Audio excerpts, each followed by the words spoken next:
Welcome to the RV Park Mastery Podcast, where you will learn the correct way to identify, evaluate, negotiate, perform due diligence on, renegotiate, finance, turn around, and operate RV parks. And now, here is your host, the fifth largest owner of RV and mobile home parks in the U.S., Frank Rolfe. Getting RV park deals done has always required creativity. You have to think like a deal maker, not like a deal killer.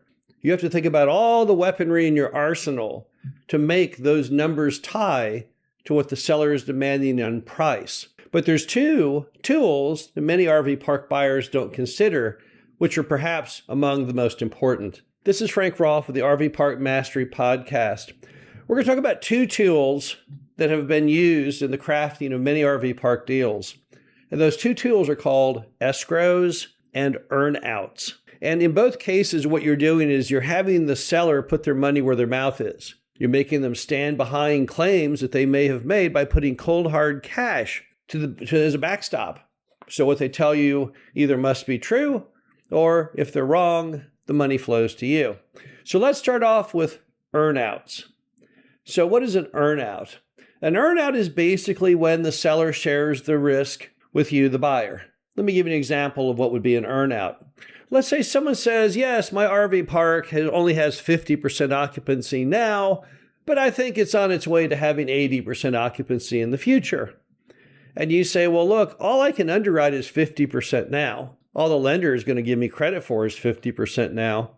But I'll tell you what, if it hits 80%, I'll pay you more when it hits 80%. You have to strike some kind of a deal that if that RV park hit the supposed 80% level, then you're going to go ahead and pay the seller more money, probably in the form of a second. But that's how you're going to bridge that gap between what they want and what's actually there that you can see. So earnouts have always been a staple of RV parks when you're trying to get a deal crafted, because it lays bare the seller's true belief in what they have. If the seller really, truly believes that that thing is going to hit 80%, he should have no trouble doing an earnout. But if he's adamant, no, I know it's going to happen, but pay me now. Why does he have to get paid now? It's because he does not truly believe it. So earnouts are kind of like a lie detector test that you can use in an RV park deal to see if the person's really telling the truth. And number two, it's a way to bridge the gap. Now, it's always an important way to bridge the gap because banks don't bridge gaps like that. You can't go to a bank and say, well, I want you to make a loan on this RV park based on higher occupancy or higher revenues or lower costs than what it really has. The bank will laugh at you. They think you're an idiot. Most banks are going to come up with their NOI number based on the last 3 years' average NOI performance. They're not going to do it based on the last 3 years' NOI performance plus some made-up mystery number. So if the seller wants more than the thing is producing now in valuation, he's going to have to do an earnout. There's no other way to really get there. Now, if you're going to do an earnout, though, you have to pick out what the metric is that you're going to measure. If you're talking on the revenue side, it would probably need to be a number in revenue that you either hit or don't hit. And if it's on the expense side, the same story. It couldn't be just, say, occupancy, because what if you hit the occupancy by doing some kind of reduced rent just to get people in the door? That's not going to work. So make sure if you will do an earnout that you pick your metric carefully. Make sure it's the one that you truly are desiring to hit. And of course, as always, when crafting a contract, you know the seller's attorney will argue with almost anything. So expect some degree of pushback because they don't see a lot of earnouts in a lot of commercial real estate transactions. So, of course, yeah, they're going to complain, but yet it's done all the time, so you can probably get them to finally understand it. And of course, you will need a referee to watch over who won this game. Did you hit the metric or did you not? It can't be left up to just your opinion or the seller's opinion.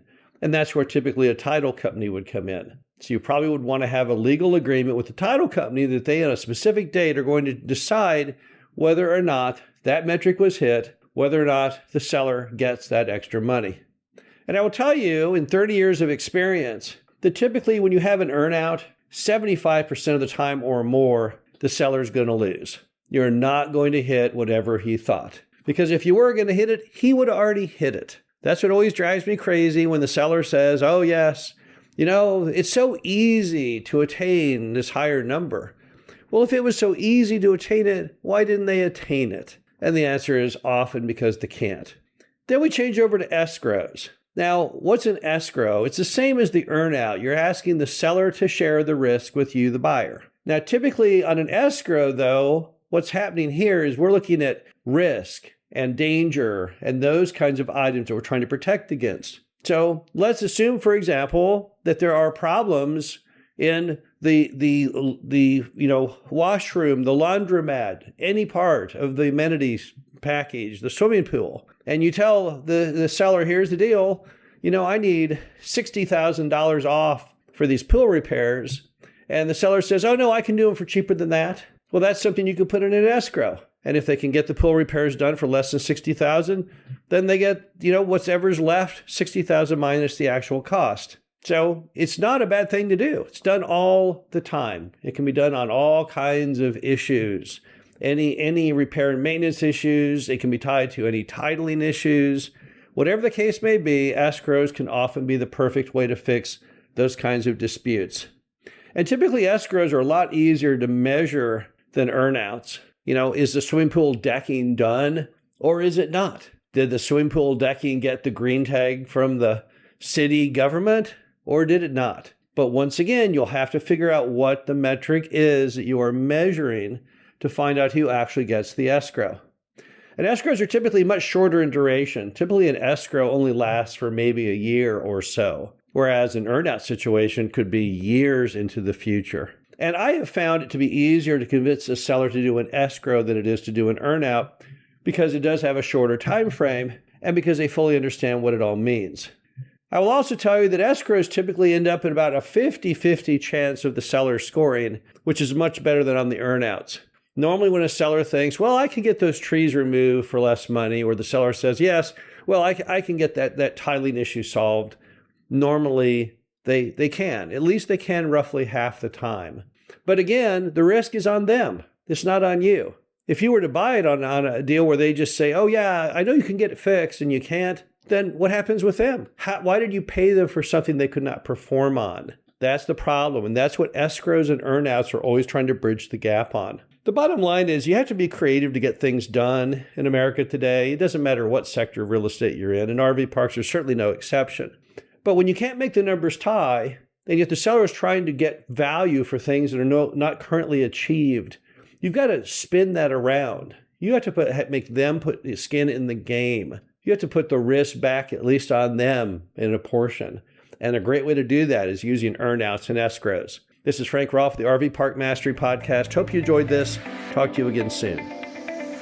Thank you for listening to the RV Park Mastery Podcast. Be sure to visit us at www.rvparkmastery.com, where you can learn the correct way to identify, evaluate, negotiate, perform due diligence on, renegotiate, finance, turn around, and operate in RV parks.